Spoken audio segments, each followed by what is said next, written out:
आज भी एक जना के हम गाना सुननी है, अब क्यों हमरो ऊपर गाना गौले बा। नहीं यार, आखिर ये हो क्या रहा है? नहीं मतलब कभी खेसारी के बेटी के ऊपर, तो कभी खेसारी का बहन के ऊपर, तो कभी खेसारी के मौसी के ऊपर, तो कभी पवन सिंह के बेटी के ऊपर। नहीं मतलब ये हो क्या रहा है?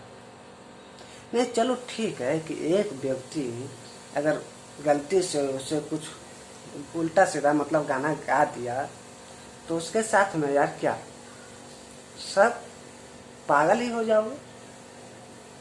नहीं यार मतलब ये क्या हो क्या रहा है और ये चल क्या रहा है भोजपुरी यार? कम से कम थोड़ा सा भी दिमाग लगाओ भाई। अच्छा बेटा, मान लो तुहार पवन सिंह के गाड़ी दे के तुहार अगर मन में खुशी होता तो के गुदगुदी आवता कि आहा हमने आज तो तीर मार दिया पवन सिंह को गाली दे के। ठीक है बेटा, तो आप खुश रहो, गाली दे के खुश रहो, लेकिन ये सही नहीं है। नहीं भाई लोग, मतलब छोटे सिंगर लोग, मतलब बड़े बड़े एक्टर लोगों को, सिंगर लोगों को चलो एक बार हो गया कोई बात नहीं, लेकिन यार बार बार गाने के माध्यम से किसी सिंगर को गाली देना शोभा नहीं देता यार। नहीं मतलब क्या है ये सब? नहीं मतलब क्या आखिर हो क्या रहा है भाई?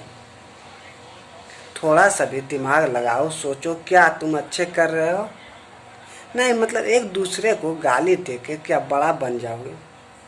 अगर चलो ठीक है बड़ा भी बन गया, लेकिन यार ये गलत हो रहा है ना, बिल्कुल गलत हो रहा है भाई। इसके पहले हम यूपी में भी लाइव आए थे तो बोले थे कि बेटा कुरेदा जा मत। ऐसा नहीं है कि मैं बोल दिया फिर चुप हो गया तो मैं डर गया, मैं डरता नहीं हूँ, बोला ना। ऊपर वाले, माता पिता, गुरु और हमारा ऑडियंस, बाकी किसी की ताकत नहीं है जो पवन सिंह को डरा दे।